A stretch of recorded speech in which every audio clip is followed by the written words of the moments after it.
Preview.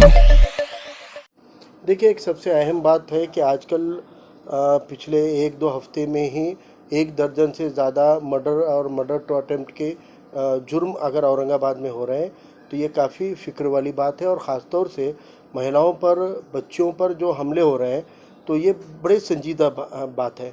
और इसमें भी एक जो वजह है, एक दो कुछ वजह है जिसमें सबसे बड़ी वजह मुझे ये लगती है कि जुर्म और नशा ये एक दूसरे से अटूट तरीके से जुड़े हुए होते हैं।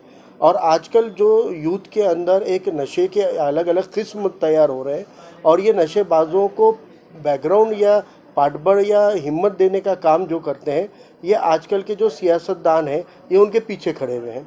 तो नशे की लत की वजह से जुर्म के अंदर बड़ी तादाद बढ़ी है, जुर्म के वाक़े बढ़े हुए हैं और वारदातें बढ़ी हुई है। इसलिए मुझे लगता है कि नशे के ऊपर कंट्रोल करके जुर्म को कंट्रोल में लाया जा सकता है। लेकिन यहाँ के जो आला अधिकारी है, जो पुलिस विभाग के आला अधिकारी है, वो सियासी पार्टियों के खेल में इतना मशगूल है कि वो अपने आप को किसी पार्टी का रिप्रेजेंटेशन मार रहे हैं। हमने इससे पहले भी कहा था कि इतनी हिम्मत कैसे होती है कि कोई हथियार का इस्तेमाल करता है, अलग अलग तरीके के हथियार आ रहे हैं और ये सारे नशे की चीज़ें आ रही है और ये नशा इतने आसानी से मुहैया हो कैसे कर सकता है। इसके ऊपर पुलिस डिपार्टमेंट के जो आला अफसर है, छोटे लेवल के पुलिस वाले कर्मचारी, वो अपने तौर पे ईमानदारी से काम कर रहे हैं, लेकिन आला अधिकारियों को जिस तरीके की पुलिसिंग करनी चाहिए वो पुलिसिंग नहीं हो रही है। और जहाँ पे पुलिसिंग नहीं हो रही है तो इसका मतलब कोई पॉलिटिक्स हो रही है। मुझे लगता है कि आला अधिकारियों ने पॉलिटिक्स से दूर रहना चाहिए, पुलिसिंग पे फोकस करना चाहिए।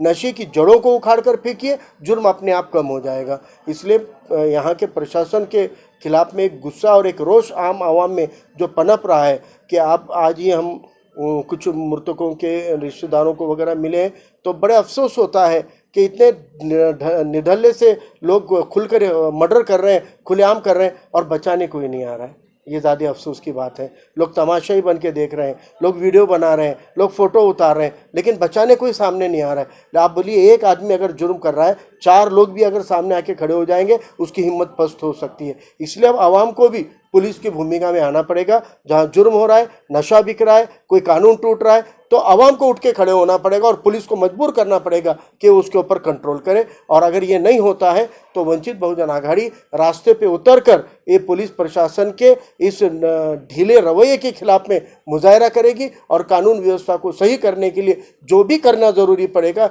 इंशाल्लाह वंचित बहुजन आघाड़ी करके रहेगी। सर, इसके अंदर जो ये अचानक से नशा बढ़ गया है औरंगाबाद में, यंग बॉयज में जो नशा ज्यादा हो, इसकी मेन वजह क्या है? प्रशासन है या फिर बच्चों के माँ बाप की गलती है जो इनको कंट्रोल नहीं कर रहे, बच्चे नशे में जा रहे हैं? देखिए, ये जो पीढ़ी बर्बाद होती है ना, तो किसी एक की वजह से नहीं होती है।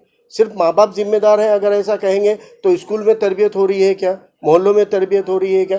तो हमने पहले देखा हुआ है कि गली मोहल्लों के अंदर भी कुछ बड़े लोग ऐसे होते थे जो अपने बड़े बुजुर्ग होते थे, जो ऐसी तरबियत करते थे, कुछ ऐसे संस्कार करते थे कि अपने मोहल्ले के बच्चों का चाल चलन बिगड़ता हुआ नज़र आएगा तो बच्चों को टोकते थे। स्कूल के अंदर इतनी तरीके की मॉरल वैल्यूज़ पढ़ाई जाती थी कि अच्छे और बुरे के अंदर का फ़र्क स्कूल से चालू होता था। यही माँ बाप का भी है, यही दादा दादी नाना नानी की तरबियत है। लेकिन अब व्हाट्सअप का कल्चर आ गया है। व्हाट्सअप के ऊपर नफ़रत फैलाई जा रही है, नफ़रत बोई जा रही है, नफ़रत के लिए लोगों को उकसाया जा रहा है। और जब तरबियत के ऊपर से, संस्कार करने पे से ध्यान हट जाएगा, धर्म और जाति के नाम पे अगर लोगों में बंटवारा होगा तो पीढ़ी की पीढ़ी बर्बाद हो जाती है। और ये नशे के लिए आसानी से जो अलग अलग तरीके का नशा मुहैया हो रहा है उसके ऊपर सरकार को पाबंदी लानी चाहिए, उसके ऊपर सरकार को ध्यान देना चाहिए। जो भी चीज़ें, अब एक आयोडेक्स के जैसी पेन रिमूव करने के लिए यूज़ होने वाला ऑइंटमेंट भी अगर वो नशे के लिए इस्तेमाल हो रहा है, अगर व्हाइटनर की जैसी भी इस्तेमाल हो रहा है, तो ऐसी चीज़ों के ऊपर सरकार को बैन लाना पड़ेगा। हमको ये चीज़ें देखनी पड़ेगी। आज खांसी की एक दवा हुआ करती थी जो नशा करती थी, वो दवा को हटाओ। आजकल कई ऐसी दवाएं आई हैं कि जो दवा में बिना नशे के भी खांसी दुरुस्त होती है। तो फिर ऐसे कुछ अल्टरनेट भी गवर्नमेंट को भी निकालना पड़ेगा। गवर्नमेंट भी उतनी संजीदा नहीं है, लेकिन प्राइमरी लेवल पर ये काम पुलिसिंग का है, पुलिस डिपार्टमेंट का है। और पुलिस डिपार्टमेंट को कड़क कदम उठाने पड़ेंगे नशे के खिलाफ में। और जितने आमदार खासदार पॉलिटिशियन है ना, ये दिखावा करते हैं। आपके औरंगाबाद में इतने ढकोसले हमने सुने, हम नशा मुक्त समाज बनाएंगे, हम नशे के खिलाफ मूवमेंट कर रहे हैं। जो जो लोग नशे के खिलाफ मूवमेंट चला रहे थे वो आज खामोश क्यों हैं?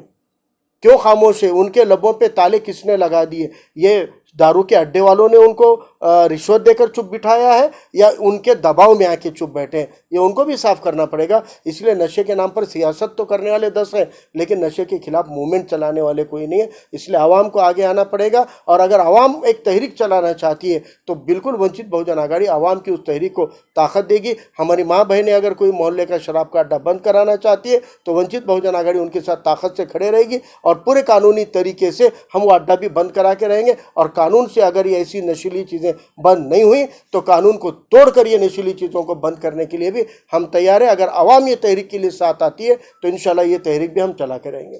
सर, इसमें आप जो यंगस्ट युवा जो है, यूथ, उसको आप एक क्या मैसेज देना चाहेंगे?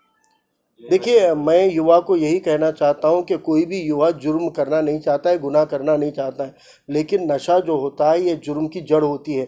एक बार आदमी नशे का आदी हो जाता है तो उस नशे के अधीन हो जाता है, नशे का गुलाम हो जाता है, और वो नशा उससे हर वो गलत काम जो वो नहीं करना चाह रहा है वो भी काम कराता है। इसलिए नौजवानों को छोटी बड़ी चीज़ें तो छोड़ दो, मुझे तो लगता है कि चौरस्तों पे रातों में जागकर जो छोटी छोटी हरकतें, छोटे छोटे नशे करते हैं, ये भी हमको बंद करनी चाहिए। नौजवान भारत का भविष्य है। अगर ये युवा अपनी हेल्थ अच्छी रखेंगे, आरोग्य अच्छा रखेंगे, तो अपना समाज और अपना देश मजबूत होगा। इसलिए मेरा नौजवानों से अपील है कि रातों को जागना और अलग अलग तरीके के नशों से बाज आइए। आप रात में घर पे जाके नींद लीजिए, सुबह उठिए, एक्सरसाइज कीजिए, वर्जिश कीजिए, मजबूत बनिए, क्योंकि वही हमारी ज़िंदगी की एक अहम असल प्रॉपर्टी है, जिसे हम हेल्थ कहते हैं, जिसको हम आरोग्य कहते हैं, जिसको हम सेहत या तंदुरुस्ती कहते हैं। वो सबसे बड़ी नियामत होती है, सबसे बड़ी कुदरत की देन होती है। अगर आप कुदरत की इस देन को इसी तरह बर्बाद कर दोगे तो आपको ज़िंदगी में कुछ भी हासिल नहीं होगा,